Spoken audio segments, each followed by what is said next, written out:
রসুলপুর অঞ্চল তৃণমূল কংগ্রেসের উদ্যোগে সোদপুরে পথসভার আয়োজন করা হয়। 7 মে লোকসভা নির্বাচন, আর এই নির্বাচনকে সামনে রেখে 9 নম্বর জঙ্গিপুর লোকসভা কেন্দ্রে তৃণমূল কংগ্রেসের প্রার্থী খলিলুর রহমানের সমর্থনে নবগ্রামের রসুলপুরে সোদপুরে পথসভার আয়োজন করা হয় রসুলপুর অঞ্চল তৃণমূল কংগ্রেসের উদ্যোগে। মঙ্গলবার রাজ্যের প্রতি কেন্দ্রের একাধিক বঞ্চনার প্রতিবাদে প্রাক্তন বক্তব্য রাখেন তৃণমূল নেতৃত্বরা। বিজেপি সাম্প্রদায়িক রাজনীতির প্রতিবাদ জানায় তৃণমূল নেতৃত্বরা। এই দিনের সভায় উপস্থিত ছিলেন মুর্শিদাবাদ জেলার পরিষদের কৃষি ও সেচ কর্মাধ্যক্ষা ওজিফা বেগম, নবগ্রাম ব্লক তৃণমূল কংগ্রেসের ব্লক সভাপতি মোহাম্মদ এনায়েতুল্লাহ, নবগ্রাম পঞ্চায়েত সমিতির পূর্ত কর্মাধ্যক্ষ হাসিবুর রহমান, প্রাক্তন পঞ্চায়েত সমিতির সভাপতি এরশাদ আলী, রসুলপুর অঞ্চল তৃণমূল কংগ্রেসের সভাপতি নেককার আলী সহ অন্যান্য নেতা কর্মীরা। নবগ্রাম থেকে বলাই প্রামাণিকের রিপোর্ট, নিউজ এনজিএম। এবার আপনাদের সামনে বক্তব্য রাখছেন আমাদের রসুলপুর তৃণমূল কংগ্রেসের সাধারণ সম্পাদক মোজাক্কির হোসেন। সংক্ষিপ্তভাবে বলার চেষ্টা করব। এই অস্থিরতার সময় আপনারা ইতিমধ্যেই বুঝে গেছেন যে আমাদের ডান পাশে রস, বাঁ পায়ে গিরিখাত, মাথায় বোমারু, আর এই রকম সংকটময় পরিস্থিতিতে আমাদের কিন্তু অস্তিত্ব সংকটের লড়াই। কিভাবে অস্তিত্ব টিকিয়ে থাকবে সেটাই আজকে সব থেকে বড় কথা। আজকে আপনারা লক্ষ্য রাখবেন যে আজকে মামাটি মানুষের নেত্রী মমতা বন্দ্যোপাধ্যায় যেভাবে বাংলাকে আগলে রাখার চেষ্টা করছেন এবং আগলে রাখছেন, আর সেই জায়গায় বিরোধীরা উৎসাহ কেলেঙ্কারি করে আজকে মমতা ব্যানার্জিকে বদনাম করার চেষ্টা করছে প্রতি মুহূর্তে।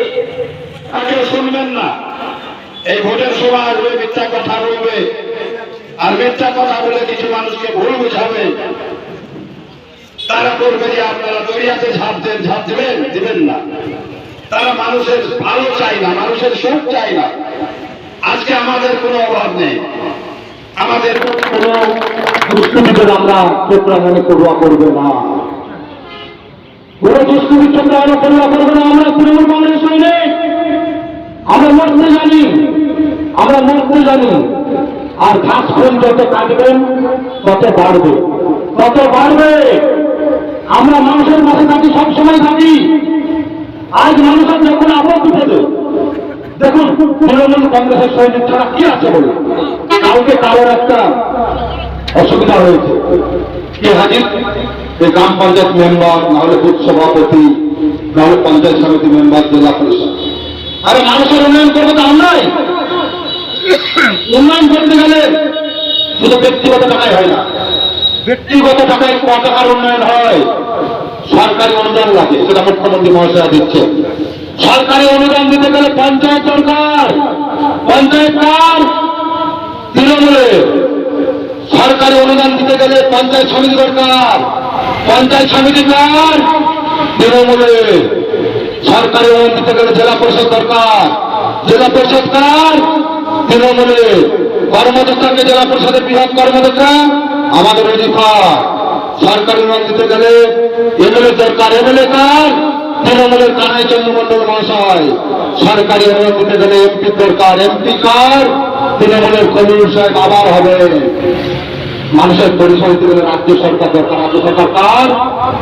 তৃণমূলের। আমাদের। তাহলে মানুষের উপকার করতে পারলে আমরাই করবো, করবো।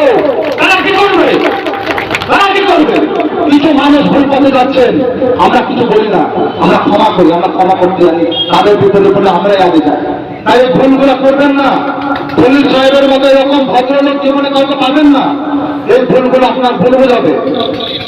যেমন ভারত স্বাধীনের সময় আগে ইংরেজদের পাচাটা করতে ভারতবর্ষের কিছু লোক, তাই ভারতবাসীকে মারত। তাই এরা হচ্ছে দেশপ্রেমী বলতো তাদের। তাই এখন আমাদের বাংলার তৈরি, আমাদের জেলার তৈরি, আমাদের নবগ্রাম তৈরি, এই রসুলপুর অঞ্চলের 70 কিছু লোক আছে যারা উন্নয়নের বিরুদ্ধে আপনাকে কান ভাঙছে নিয়ে যাবে। বিপদে আপনি পড়বেন, সে বিপদে পড়বে না। যারা আজকে রাম জোর করতে পারে, তাদেরকে আপনাকে বিপদে ফেলে সেখানে স্বাস্থ্য সেবার জন্য তৃণমূলের বিকাশ করতে পারে, তো বিপদে আপনি পড়বেন। এটা মাথায় রাখবেন। সেই সব লোককে আপনি পরীক্ষা করে দেখুন, আর আমাদের কর্মীদের পরীক্ষা করে দেখুন, তাদেরকে জিজ্ঞেস করুন আমি একটা অমক পদ্ধতি করেছি, পরীক্ষা করুন।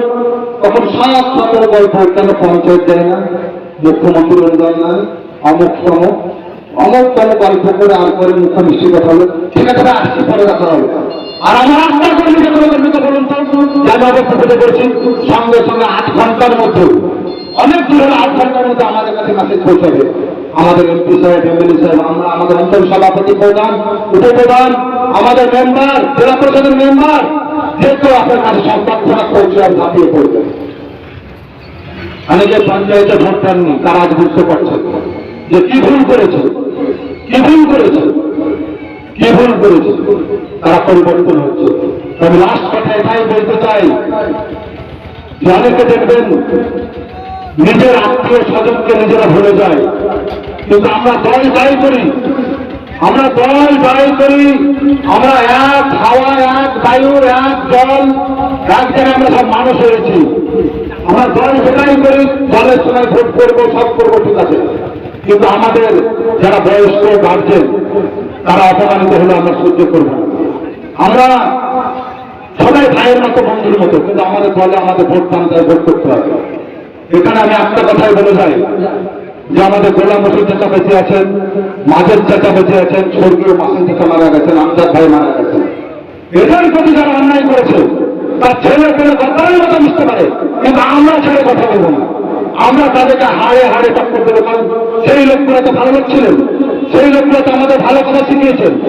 একটা আপনার পাঁচে পর্যটন গ্রহণ করতে পারে, আবার একটা আপনার ভালো জমিতে আপনি ধান ফেললে অন্য ঘাস হতে পারে। তাই ওনার হয়তো ছেলে পেলে হয়তো ভালো কথা শিখেনি, কিন্তু আমরা ভাইপো বা ভাতিজাকে ভাগনা হয়ে ওনাদেরকে আমরা ভুলতে পারবো না। ওনাদের সেই স্মৃতি আমরা বুকে নিয়ে আরো তৃণমূল কংগ্রেসের হয়ে আমরা লড়াই করবো। জয়হিন্দ, বন্দে মাতরম, মমতা জিন্দাবাদ, অভিষেক ব্যানার্জি জিন্দাবাদ। চলছে সামনে নির্বাচনকে সামনে রেখে, তাই আমাদের আজকে সোদপুর বাস স্ট্যান্ডে স্ট্রিট কর্নার হলো। জনসমাগম তো আপনি দেখলেন, মানুষের স্বতঃস্ফূর্ত ভাব দেখলেন, এবং বিরোধী আছে কয়েকজন মাইকে, তারা মাইক ধরে উৎসব করে, তাদের তো আমরা কাউন্টার করতে পারি না, তারা আমাদের যোগ্য নয়।